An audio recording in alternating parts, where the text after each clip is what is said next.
Mes chers compatriotes, dans notre pays, le 16 avril 2021, un président de la République a prêté serment.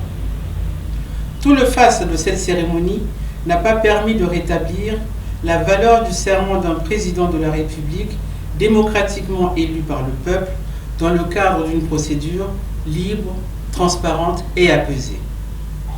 L'élection, c'est la volonté du peuple. Aucune proclamation de résultat ne peut remplacer l'expression du choix du peuple.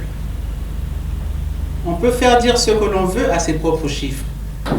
Dans ce cas, la seule variation réelle dans les résultats est celle qui traduit l'extravagance ou la modération à l'égard de l'opinion publique. Le jeu d'ombre ne trompe plus personne, même parmi les étrangers pour lesquels on érige les façades institutionnelles permettant au gouvernement de paraître fréquentable.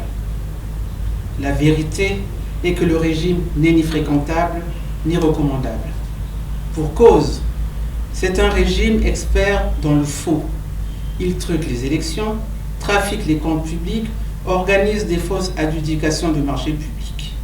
Il organise des faux procès, garde les innocents en prison et empêche la justice internationale et nationale d'appréhender ceux qui devraient l'être. Heureusement, nous sommes encore dans un monde où il n'y a pas de dignité attachée au faux. Les hôtes de la grande fête du 16 avril 2021 ont reçu beaucoup de leurs semblables venus d'Afrique. Mais beaucoup, plus nombreux encore d'ici et d'ailleurs, ont marqué ou maintenu leur distance d'avec le régime de Brazzaville, dont les pratiques, faut-il le rappeler, ressemblent à celles d'une organisation criminelle. Le serment du 16 avril 2021 est un non-événement. Il ne saurait en être autrement, puisque dans les faits, c'est le même chef, avec les mêmes têtes de file, et avec les mêmes serviteurs et les mêmes suiveurs. Leur dessein pour notre pays est le même. Continuer à commettre des crimes, notamment piller ce qui reste des ressources, brader les terres, dilapider le patrimoine et les actifs publics. Le serment du 16 avril 2021 devient un non-événement en ce que le président de la République investi ce jour n'a pas réponse à nos malheurs et à nos attentes. La seule réponse à la crise économique, financière et sociale est d'en appeler à la résilience du peuple. Il espère toujours être entendu d'un peuple dont il n'entend pas les appels au secours. Le peuple souffre, le peuple crie, on ne l'entend pas. Depuis 7 ans, on demande aux Congolais d'être résilients, aux étudiants sans bourse, aux retraités sans pension et aux agents des collectivités locales sans salaire, on leur demande d'être résilients. Être résilients, mais jusqu'à quand? À ceux qui sont morts de maladies curables, à eux aussi, on leur avait demandé d'être résilients. Ils sont morts. La résilience n'est pas un remède. Les gens meurent. Mes chers compatriotes, le 15 mai 2021, un nouveau gouvernement a été mis en place. Plus de 3 mois après sa prise de fonction, ce gouvernement n'a accompli aucune réalisation visible. Son discours officiel renchérit sur les promesses de campagne comme si celles-ci devaient durer indéfiniment. Les Congolais attendent des actes. On leur sert des discours et des déclarations. Ils veulent avoir des emplois. On leur sert des annonces et des images de visiteurs de ministres ou du Premier ministre, ou encore les images des visites des ministres ou du Premier ministre à l'intérieur et à l'extérieur. Aucun résultat concret après 3 mois. On pouvait présager le tourisme du gouvernement autour de lui-même et autour du monde, lorsqu'on a vu le chef du gouvernement à la tête de délégations nombreuses à l'intérieur du pays pour des visites sans autre effet que de s'informer. La pratique s'étend à l'étranger. En témoigne la balade des gens heureux de Paris qu'ils viennent de nous faire vivre en live. On fait des spectacles à la télévision, on dépense toujours plus en frais de mission, plus souvent pour rien ou pour des résultats insignifiants. On parle beaucoup, tout le temps, partout, mais on ne fait rien. En réalité, les Congolais ne peuvent rien attendre de ce nouveau gouvernement, parce que ce n'est qu'un orchestre dont les musiciens ont changé de place. Les mêmes causes produisant les mêmes effets, L'organisation criminelle est toujours en activité, comme un volcan dormant, se dissimulant derrière des visages nouveaux, servant de masque aux pratiques anciennes, qui s'assemblent, se ressemblent.